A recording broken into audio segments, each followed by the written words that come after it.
What's good, y'all? Belly, whatever you want to call me. Back at you with another video. And today, man,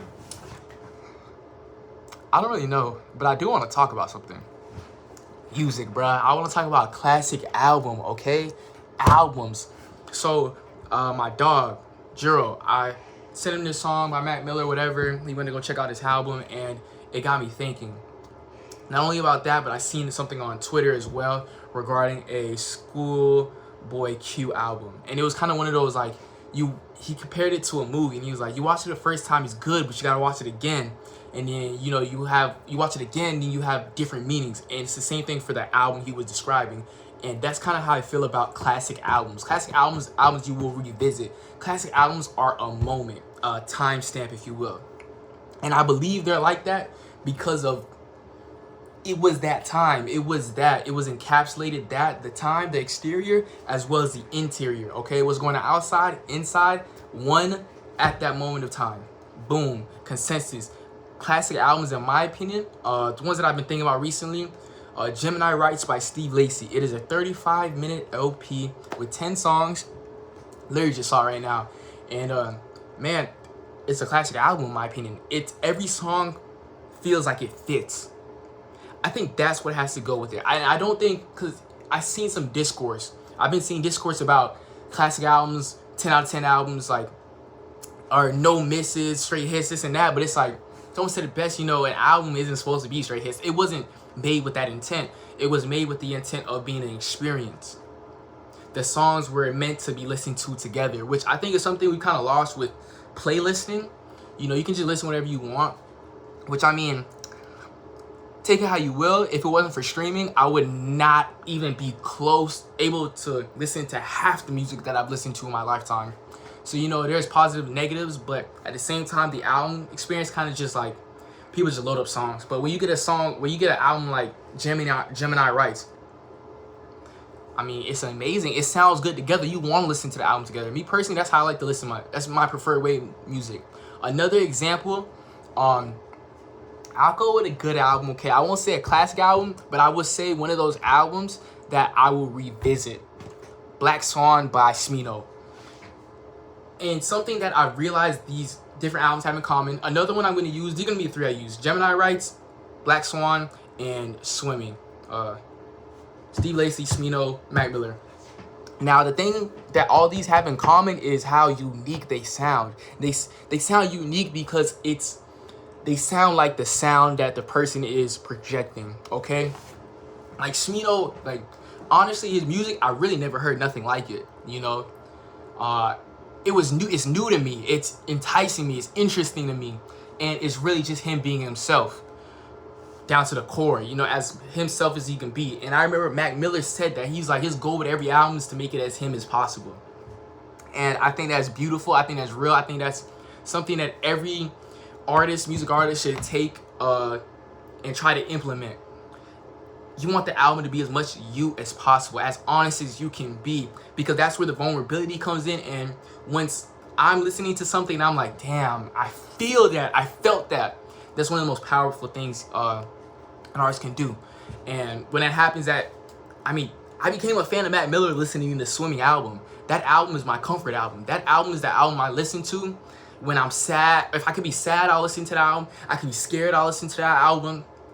Man, it doesn't matter. That's one of my comfort albums. And now Gemini Rights is right on there with it, and even Black Swan by Smino is up there with it, right? These are albums I can just flip on, and I like them because it feels so real. It feels so authentic. It feels so genuine. It feels so real, right? And it feels like, because that's what it is. And I don't know the saying, but it's like, real people, you get real people. Like, when you're being real, people will feel that. And it's not always about you're trying to make the best music you can possible. Cool. But I would argue that you're trying to make it as authentic as you can. And when I say that, I mean authentic to you. Whether it's drizzled with metaphors, similes, analogies, whatever. You know, you don't look at it at face value. Let's say like Mary Jane by I think that's what the song's called, by Rick James. It's about weed, but Mary Jane, you know, that's the metaphor that's being used. So I think that's a metaphor. I don't know. But y'all get the point, bruh. That's the vehicle driving along. Same thing for Tyler the Creator, Flower Boy. He said like the cars, he's talking about cars a lot in the album. That's the vehicle moving it over. Although there is not only validity but authenticity in that vehicle. And he was literally talking about vehicles. I'm talking about Tyler and Flower Boy. It was kind of just like he keeps repeating the cars because, well, that's all he has, kind of. You know, his friends have families, he has big houses. And that's kind of what you're getting from that. I think those are kind of albums like with the overarching theme, with the overarching feel, with the overarching sound. I think, yeah, we have the kind of sounds that sound the same on the album, but it sounds the same. It's not like it lives within the same world. It just sounds the same. Y'all get what I'm trying to say? Like, there's beats that, this is the same beat, bro. This is literally the same beat. You know, it sounds different, but it's the same beat, bro. It's the same beat. And then there's other ones that live in the same sound space, but they're different. And they're unique. Like Smino, for instance, he has music where you will listen to a song and you will be like, damn. You listen to multiple songs. You listen to a song, you be like, damn, this sounds good. You listen to another one, damn, this sounds good and different. But it sounds the same. It sounds different, but in the overarching theme of it. And I gotta go like this because this is really what the album is. It's collective circumference, whatever you're gonna call it, bro. It's the concept. It's the overarching sound. That kind of fits this vibe. This it's like you could even say like an era, like, you know what I mean? And yeah, albums have that nowadays, but it's not the same. It's just not.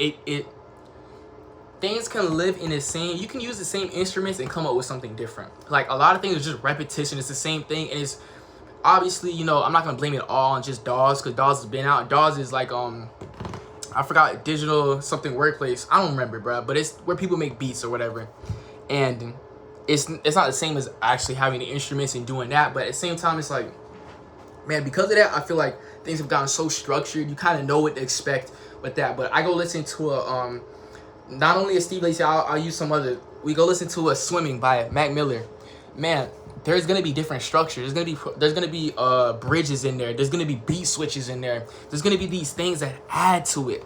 That kind of, and they feel like they fit. It's not like a playlist. Like, it's not I'm not just listening to it on shuffle. I'm listening to it in its order because it feels right. It feels right.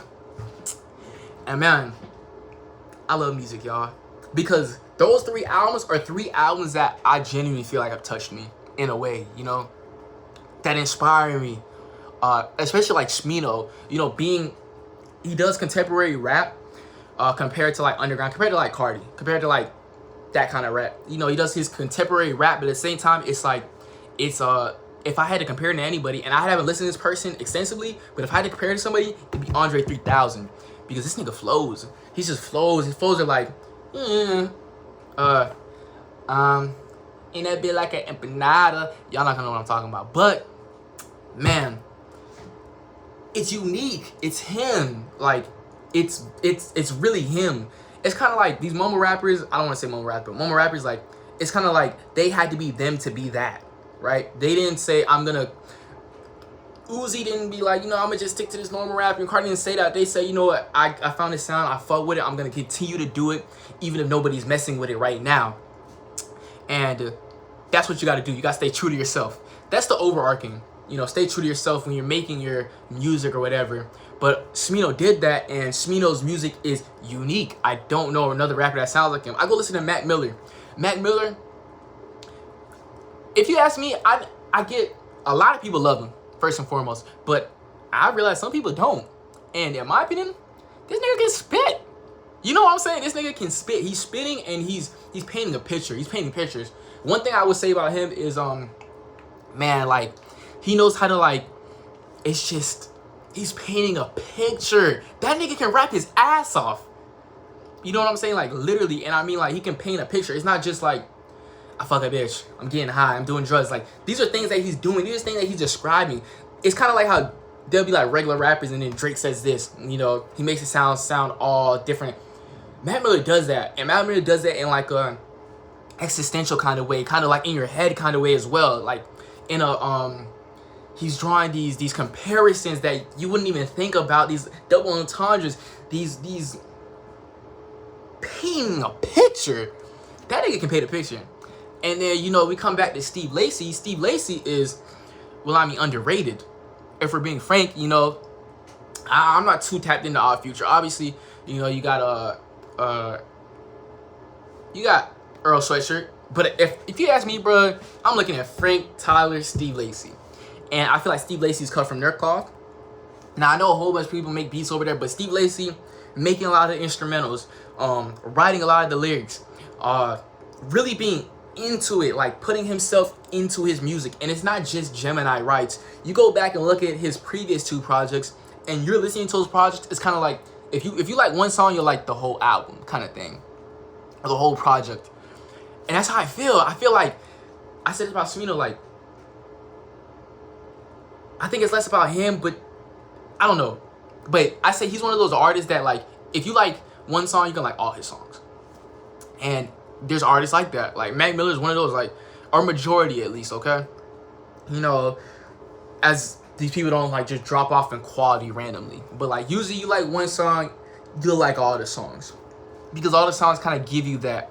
And if their artists is staying true to themselves, not, like, trying to go back to the old and your old this, da-da-da-da. But they're staying true to themselves. They're writing, recording, creating what's actually going on at that point of time in their life. They're actually putting it out there. You know, they're venting low-key.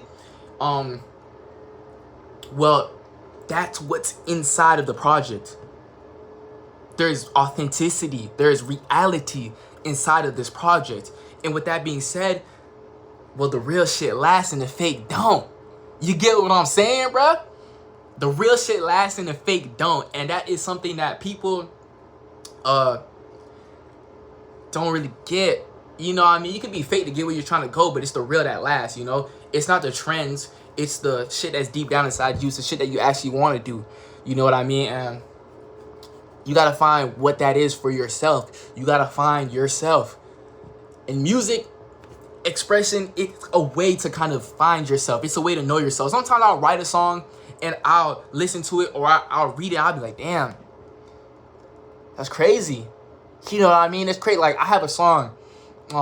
It's called Self-Control, and it's about my lack of self-control. And the first lines are, damn, self-control, I don't got none. Although it's not a flex, I'm the type to fuck a none. Pretty crude, but it illustrates what I'm trying to say. Self-control, I don't got none. Although it's not a flex, it's not a flex. I'm not trying to praise this or whatever, or, you know, push it out there. Although it's not a flex, I'm the type to fuck a nun. And a nun is literally abstinent. They gave their life to Christ. They're not having sex. So it's to the level of, damn, this nigga don't got enough self-control to not fuck a nun. And it's a metaphor.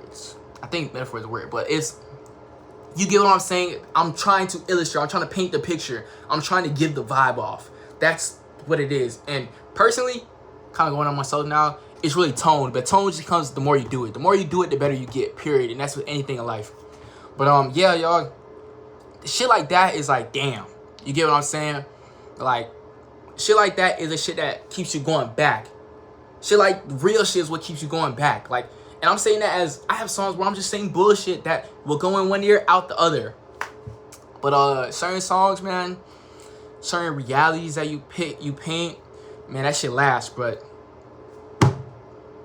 yeah, I feel like that's what makes an album. I don't know if we're talking about classic, last, I don't know. But that's what albums, I think, albums that last the test of time. Classic albums. With that being said, Machiavelli out. I love y'all. Just Keep fighting!